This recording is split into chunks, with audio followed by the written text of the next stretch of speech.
ચાલો આજે બાળકોને લંચ બોક્સમાં આપી શકાય સાથે પ્રોટીનથી ભરપૂર અને હેલ્ધી એવા મગની દાળના વોફલ બનાવીએ. તો એના માટે મગની દાળને 2 કલાક માટે પલાળી દીધી છે. મગની દાળ પલળી જાય એટલે પાણી કાઢીને મિક્સર જારમાં લઈ લઈશું. સાથે આદુ, મરચાં, સ્વાદ પ્રમાણે મીઠું અને થોડા એવા મરી ઉમેરીશું. હવે મગની દાળને પીસી લઈશું અને એક બાઉલમાં કાઢી લઈશું. હવે સ્ટફિંગ માટે આપણે પનીર લેવાનું છે. તો પનીરને છીણી લીધું છે. સાથે શિમલા મિર્ચ, ગાજર, ચાટ મસાલો અને મીઠું ઉમેરી બધું મિક્સ કરી લઈશું. સ્ટફિંગ તૈયાર છે તો વોફલ બનાવી લઈશું.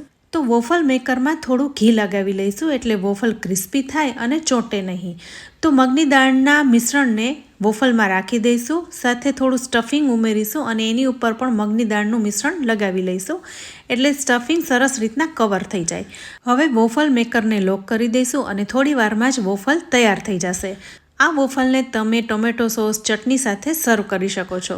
તો પ્રોટીનથી ભરપૂર અને બાળકોને લંચ બોક્સમાં આપી શકાય એવો મસ્ત મજાનો નાસ્તો તૈયાર છે.